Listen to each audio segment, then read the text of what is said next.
नमस्ते दोस्तों, मैं हूँ संगीता और मेरे चैनल पे आप लोगों का दिल से स्वागत है। दोस्तों, हमारे देश में बहुत सारे ऐतिहासिक जगह हैं घूमने के लिए, जहाँ पे हम लोग प्रतिवर्ष या फिर कभी कभार हमारे बच्चों को लेके, फैमिली को लेके घूमने जाते हैं, फ़ोटोशूट करते हैं, है ना। तो फिर उनमें से एक जगह है मुर्शिदाबाद। यहाँ पे बहुत सारे घूमने का जगह है। उनमें से एक ऐतिहासिक जगह जो कि काठगोलापीर बागान, वहाँ पे घूमने ले चलूँगी। तो चलो शुरू करते हैं। तो दोस्तों, अभी हम लोग आ गए हैं काठगोलापीर बागान में। ये नाम यहाँ पे क्यों हुआ था वो आज मैं आपको बताऊंगी। असल में यहाँ पे पहले लकड़ी का बिजनेस हुआ करता था और गुलाब का भी, इसीलिए इस जगह का नाम हो गया था काठगोलाब का बगीचा या फिर काठगोलापीर बागान। लेकिन अभी ये बिजनेस तो यहाँ पे नहीं रहा, लेकिन दोनों बिजनेस का नाम को जोड़ के एक साथ एक नाम से ही जाना जाता है। रास्ते के दोनों तरफ ही आम का बगीचा है। तो अब तो ज़रूर आपको समझ में आ ही गया होगा कि इस जगह का नाम क्यों काठगोलापीर बागान। हमें यहाँ पे काठगोलाब पैलेस म्यूजियम, सुरंग पथ, नाच महल, परेशनाथ जैन मंदिर, मुगल युग का शिल्पकार्य, ऑयल पेंटिंग, गुलाब का बगीचा और जू यहाँ पे आपको दिखने के लिए मिल जाएगा। यहाँ पे कुछ दूरी में एक टिकट काउंटर है, जहाँ पे आपको पर हेड 30 रुपये करके टिकट खरीदना पड़ेगा। और यहाँ पे आपको टूरिस्ट गाइड भी मिल जाएंगे, जो लोग सिर्फ 100 रुपये करके लेते हैं और बहुत अच्छे से घुमा के एक्सप्लेन भी कर देते हैं। ये जगह मुर्शिदाबाद का सेकंड प्लॉट काठगोलापीर बागान बाड़ी में हम लोग आ गए हैं। अंदर आने के बाद पहले 4 मूर्ति आपको दिखने के लिए मिल जाएंगे, जो कि जयपुर राजस्थान से थे। 1780 साल में जगन्नाथ सेठ का सेकेंड जनरेशन इन्हें यहाँ पे लाए थे। लक्ष्मीपाद सिंह, जगतपाद, छत्रपाद, माहीपाद, इनका लकड़ियों का बिजनेस था और यहाँ पे आने के बाद उनको बहुत ही मुनाफा हुआ था। बिजनेस के द्वारा इनसे मुलाकात हुई थी और अब हम ये टनल के सामने आ गए हैं। इसे राजस्थानी भाषा में बावड़ी कहते हैं। ये बावड़ी राजस्थानी स्टाइल में बनाया गया था। ऐसे बावड़ी उदयपुर, जोधपुर, राजस्थान के साइड में दिखाई देता है। बावड़ी महिलाओं का नहाने के लिए बनाया जाता है। भागीरथी नदी में जब बाढ़ आता है तब यहाँ पे पानी बढ़ जाता है और फिर कम भी हो जाता है। यहाँ का पानी कभी सूखता नहीं है। पहले तो यहाँ पे सुरंग हुआ करता था। यहाँ से उत्तर पश्चिम की ओर भागीरथी नदी के किनारे जगत सेठ का असली महल था।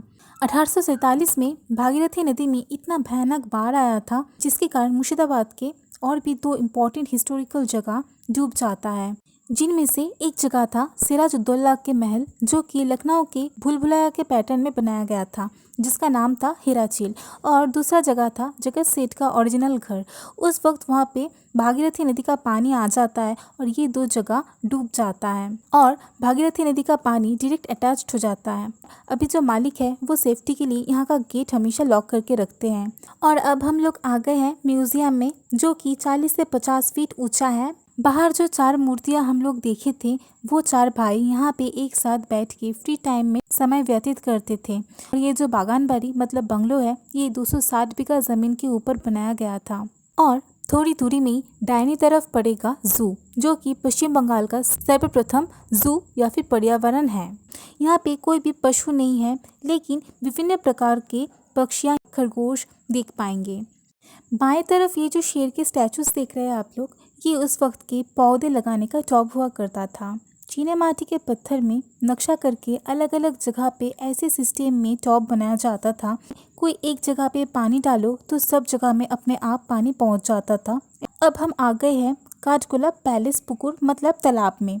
यहाँ पे टोटल 6 तरफ ऊंची और पक्की प्राचीर वाला सीढ़ियों से बंधा घाट है। इसके 4 कॉर्नर में 4 वॉच टावर भी है। उस वक्त लक्ष्मीपत सिंह के फैमिली मेंबर्स में से कोई भी अगर नहाने के लिए यहाँ पे आते थे तो चारों ओर सिपाही चौकीदारी करते थे। और यहाँ पे बड़ा बड़ा मछलियाँ भी होते थे। एक एक मछलियों का वेट करीबन 60 किलो तक भी होता था। और वे लोग हर दिन खाना खिलाते थे, दाना डालते थे। ये उन लोगों का टाइम पास हुआ करता था। उस वक्त की मछलियाँ तो मर चुकी है, लेकिन उनको कब्र देख के उनका स्टैचू भी बनाया गया था। अभी जो मछलियाँ हम देख रहे हैं, ये भी उनका ही वंशज है और ये सिर्फ शौक के लिए ही है। इन्हें कोई भी मार नहीं सकता या फिर पकड़ नहीं सकता है। अगर इनमें से कोई भी मछली मर जाती है तो उनके बॉडी को मिट्टी में दफन कर दिया जाता है। और अब हम जो बिल्डिंग देख रहे हैं, ये है काठगोलाब पैलेस म्यूजियम। 1870 में ये पैलेस निर्माण किया गया था। इसके फर्स्ट फ्लोर में है छोटा सा एक लाइब्रेरी और कुछ तलवारें। उसके बाद है बिलियर्ड बोर्ड और सेकेंड फ्लोर में हम लोग देख पाएंगे ड्रेसिंग टेबल, अलमारीज। उसके बाद है सभाघर मतलब कॉन्फ्रेंस रूम। उसके बाद है लक्ष्मी सिंह पाथ के बेडरूम और उसी के पास में फैमिली डाइनिंग टेबल। यहाँ पे तो फ़ोटो खींचना अलाउ नहीं है, तो मैं एक्सप्लेन कर देती हूँ। अंदर है एक बैठने का बहुत सुंदर जगह और एक झूला भी, जैसे आनंद में हम लोग देखे थे बालिका वधू में, वैसे ही। और साइड में है एक बड़ा बेल्जियम का आईना। यहाँ पे कूटनीतिक सभा बैठता था। असल में सभा में मीटिंग चलते वक्त सबका क्या रिएक्शन, मूवमेंट, उनका चिंताधारा है समझने के लिए ही यहाँ पे बड़ा बड़ा आईना रखा जाता था। डाइनिंग टेबल के ठीक ऊपर ही सीलिंग में एक बेल्जियम मरकरी सिक्योरिटी गोलक भी था, जो उस वक्त सीसीटीवी कैमरा का काम करता था। और यहाँ पे हम लोग रियलाइज़ किए थे कि उस गोलक के द्वारा डाइनिंग टेबल के चारों ओर दरवाजे में हर कोई एक कोने को दिखाया जाता है। इवन बाहर से अगर कोई आ भी रहा होगा सब कुछ दिखाई देता है। और दोस्तों यहाँ पे मुझे सबसे अच्छा लगा एक आईना, जिसमें हम लोग तो खड़े हुए हैं एक साथ, लेकिन मैं अपने आप को नहीं दिख पा रही हूँ, लेकिन मेरे पास वाले लोगों को दिख पा रही हूँ। और मेरे पास वाले लोग वो खुद को नहीं दिख पा रहे, लेकिन हम लोग को दिख पा रहे हैं। ये मुझे बहुत ही इंटरेस्टिंग लगा। सबसे अच्छा यही मुझे लगा सच में। तो दोस्तों थोड़ी दूरी में ही देखो हम लोग एक घर देख रहे हैं। यहाँ पे जो मालिक थे उनके जब रिलेटिव्स आते थे तो वे लोग यहाँ पे रहते थे, मतलब ये था उनका अतिथिशाला। और उसके बाद ही है ऑफिस रूम, जो कि उस वक्त भी ऑफिस रूम ही हुआ करता था। वहाँ पे जो भी काम करने वाले लोग होते थे उनको सैलरी दिया जाता था। दाहिने तरफ की ये जगह किचन रूम हुआ करता था। अभी ये जगह running West Bengal police camp है। यहाँ पे एक गणेश जी का मूर्ति है, जिनके पीठ में हम लोग सांप दिख पा रहे हैं। असल में गणेश जी के ऐसा मूर्ति वेस्ट बंगाल कहीं पे भी नहीं दिख पाएंगे हम लोग। आमतौर पर गणेश जी के सुर बाई तरफ में घुमा हुआ होता है, लेकिन यहाँ पे जो गणेश जी की मूर्ति है ये दाहिने तरफ पे मुड़ा हुआ है। इस टाइप के गणेश जी की मूर्ति को नागेश्वर गणेश भी कहा जाता है। ये जो स्टेज है ये उस वक्त का बैंड बॉक्स था। जैनियों के ऑकेशन में यहाँ पे बैंड या फिर गीत बजाया जाता था।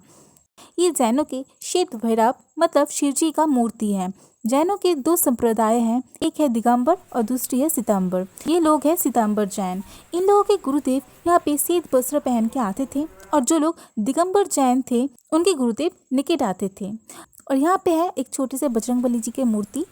उसके पास जो तालाब है उसे श्वेत पद्मा पुकुर कहा जाता है। यहाँ पे सफ़ेद पद्मा मतलब व्हाइट लोटस का खेती होता था। यहाँ से रोज़ व्हाइट लोटस को लेके जैन मंदिर में वे लोग पूजा देते थे। और दोस्तों इतना सारा बड़ा बड़ा मछलियाँ हैं, क्या बताऊँ, मतलब एक एक मछली तो मेरे एक हाथ बराबर होगा। बोलूँ इतना बड़ा बड़ा मछली क्या बताऊँ। और वहाँ पे ना मुझे एक इंटरेस्टिंग चीज़ लगी कि वहाँ पे एक बिस्किट का डिब्बा रखा हुआ था, जिससे कि जो भी वहाँ पे आते हैं सब लोग मछलियों को बिस्किट्स खिलाते हैं। मुझे बहुत अच्छा लगा। और यहाँ पे जाके ना इतना शांति मिल रहा था, क्या बताऊँ। हम लोग बैठ के थोड़ा टाइम बिताए, फिर हम लोग मंदिर के अंदर प्रवेश किए काठगोला बागान परेशनाथ मंदिर में, जो कि जैन मंदिर है। जैनों के टोटल 24 तीर्थंकर हैं। इस मंदिर के इनसाइड में 3 जन तीर्थंकर की मूर्ति है। अब हमें अंदर प्रवेश करने से पहले यहाँ पे जूता उतर के जाना होगा। मंदिर के अंदर के सीन मुझे बहुत ही अच्छा लगा। वहाँ पे फ़ोटोज़ खींचना अलाउ नहीं था, तो हम लोग वहाँ का फ़ोटोज़ नहीं खींच पाए। दोस्तों मैं तो इस मंदिर के अंदर गई थी, मुझे बहुत अच्छा लगा। और दोस्तों अभी भी ये काठगोला बागान के जो मालिक हैं 11वें वंशज, वो अभी भी कलकत्ता में रहते हैं। वो यहाँ का देखभाल करते हैं। तो दोस्तों यहाँ पे काठगोला बागान या फिर आप कह सकते हो काठगोला बगीचा का साइड सीन ख़त्म हो जाता है। और यहाँ पे अभी भी जहाँ पर टूटा फूटा जगह है या फिर कहीं पे अगर कलर वगैरह, कुछ दिन पहले यहाँ पे कलर हुआ था, मुझे पता चला यहाँ के लोगों से पूछ के, कहीं पे भी अभी काम और कुछ कुछ जगह पे तो अभी तक काम भी चल रहे हैं। तो दोस्तों आज का ये वीडियो कैसा लगा ज़रूर कमेंट बॉक्स पे बताना। अगर अच्छा लगे तो ज़रूर लाइक, कमेंट, शेयर और सब्सक्राइब कर देना। Thank you.